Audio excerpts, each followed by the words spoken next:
Hi friends, आज शुरू करते हैं why are you marry me के फैन फिक्शन के पार्ट 1। कहानी की शुरुआत में हमें प्राइम मिनिस्टर का घर दिखाया जा रहा है।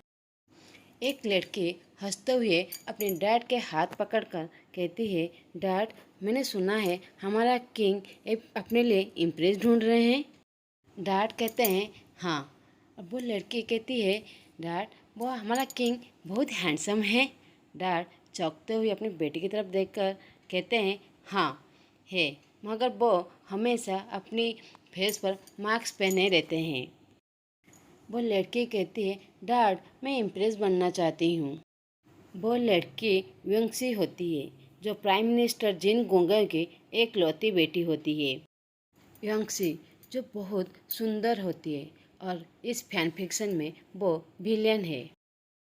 जब ये बात योंगसी की माँ सुनती है, वो खुश हो जाती है और अपने हस्बैंड की तरफ देखकर बोलती है, मेरी बेटी क्वीन बनने की लायक है। वो सर्वगुण संपन्न है, वो हर काम में परफेक्ट है। वो गाना गा सकती है, दिबा डांस भी कर सकती है, इस तरह म्यूजिकल इंस्ट्रूमेंट भी बजा सकती है। वो तो तलवारबाजी भी जानती है, जो क्वीन बनने के लिए लायक है। मेरी बेटी हर काम में परफेक्ट है। योंगसी स्काई झान की सौतेली बहन है, बड़ी बहन है। योंगसी और उसकी माँ झान की माँ के ध्यान के बाद उसे अपने ही घर से धक्के मार के निकाल दिए थे और उससे छोटी से छोटी बातों पर उसे मारा पीटा करते थे। वो लोग सोचते थे झान एक अगली है, बहुत बदसूरत है, इसीलिए तो वो हमेशा भेल में अपनी शक्ल छुपा के रखता है और लोगों को दिखावा करता है कि वो बहुत दयालु है, बहुत काइंड पर्सन है। अब हमें झान का घर दिखाया जाता है। एक लड़का दौड़ते हुए आकर कहता है, मास्टर, आपके डैड के लोगों ने आकर कहा है कि कल आपको राज दरबार जाने के लिए। मैंने सुना है कि किंग तरफ से आदेश आया है, राज कर्मचारी के परिवार लोगों को सभी को वहाँ पर रहने की आदेश आया है। झान कहता है, वेनिंग, मैंने तुम्हें कितनी बार कहा है, तुम मुझे मास्टर मत बुलाओ, झान का बुलाओ। तुम मेरे सर्वेंट नहीं हो, मेरे छोटे भाई जैसे हो। झान जो पोएम लिख रहा था, वो हर दिन शाम को पोएम लिखता है या फिर अपने फ्लूट बजाता है। ठीक है झानगा, मैं आपका सर्वेंट नहीं हूँ, मगर मैं हमेशा आपके लिए वफादार रहूँगा, हमेशा आपका देखभाल करूँगा, मैं आपको कभी भी छोड़कर नहीं जाऊँगा। वेनिंग पाउट बनाते हुए कहता है। रात का समय था। झान अपने खरगोश के साथ खेल रहा था। वो खरगोश उसे जख्मी की हालत में मिला था।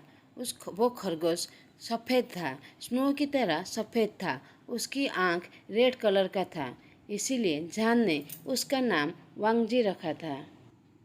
वेनिंग झान के पास आकर कहता है, मास्टर, कल आप क्या पहनेंगे? झान कहता है, कुछ भी चलेगा।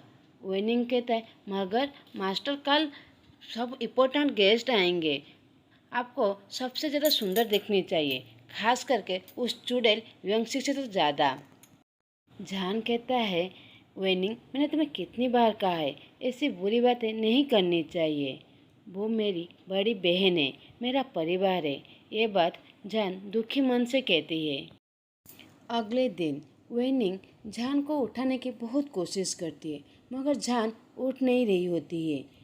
कल उसके खाने में यूंसी ने नींद की दवाई मिला दी होती है, इसीलिए झान इतनी देर तक सोता रहा है।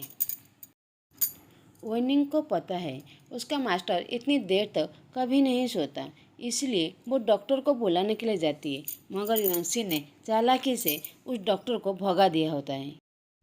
आखिरकार आधा घंटे के बाद झान की आंखें खुलती है। वो अपने सर को पकड़कर बैठ जाती है। वेनिंग कहता है, मास्टर, आप उठ गए, जल्दी जल्दी आप तैयार हो जाइए, आपको देर हो रही है, आपको राज दरबार जाना है, नहीं तो किंग आपको सजा देंगे।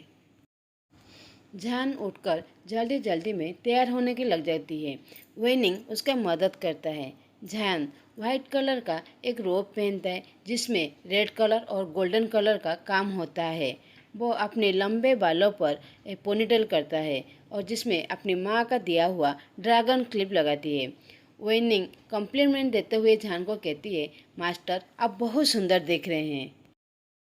झान भागते हुए राज दरबार पहुंचता है।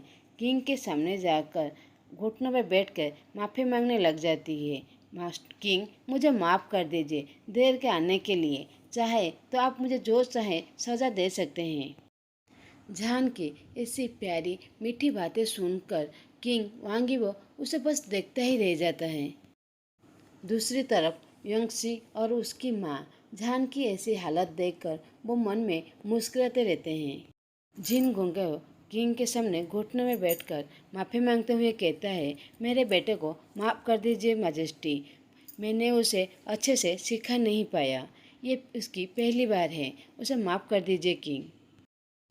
इबो कहता है, खड़े हो जाइए प्राइम मिनिस्टर, आज खुशी का दिन है। मैं किसी को सज़ा देना नहीं चाहता, मगर मुझे तो पता भी नहीं था कि आपका कोई बेटा भी है। जिन गोंगा कहता है, माजेस्टी, मेरा बेटा एकांत स्थान में रहना पसंद करता है। वो किसी से ज़्यादातर मिलना जुलना पसंद नहीं करता। अपने पास वाले सीट की तरफ उंगली करके इबो कहता है झान को वहाँ पर बैठने के लिए और कहता है, आज किसी को भी कुछ भी सज़ा नहीं मिलेगा।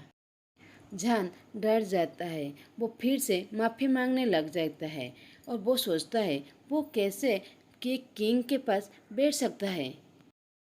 इबो गुस्से से बोलता है, तुम मेरे आदेश को मना कर रहे हो, मैं तुम्हें दोबारा नहीं बोलूँगा। ये बात राज दरबार के सभी लोग सुनते हुए डर जाते हैं। झान डरते हुए थैंक यू कहकर पास वाले सीट पर जाकर बैठ जाता है। दूसरी तरफ ये सब कुछ यंसित देखकर गुस्से से जल फूट जाता है। वो सोचता है कैसे हमेशा झान सबका अटेंशन ले लेता है। वो बास्टर्ड हमेशा मेरे खुशियों के आगे आ जाती है। यंगसी मन सोच कहता है, शायद झान तुम इस बात का रिग्रेट करोगे, बाद में इस बात का रिग्रेट करोगे, आई स्वेयर। झान जो किंग के पास बैठते हुए तिरछी नज़र से देखते हुए कहती है, सोचता है ये किंग मास्क क्यों पहना है। मुंह बनाते हुए कहता है, वो क्या खुद को इतना हैंडसम समझता है, वो अपनी शक्ल छुपा के घूम रहा है। दूसरी तरफ हमारा इब्बो ये सोचता है उसका स्किन कितना स्मूथ है, स्नो की तरह सफ़ेद है।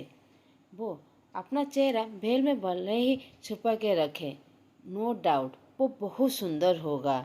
ये बात इब्बो सोचते हुए मुस्कुराता है। शायद अब मुझे मेरा क्वीन मिल गया है। ये बात सोचते हुए वो अपनी माँ की तरफ देखता है। आपको मेरे फैन फिक्शन का एक्सप्लेनेशन यदि अच्छा लगे तो लाइक और सब्सक्राइब कर दीजिएगा। Thanks for watching.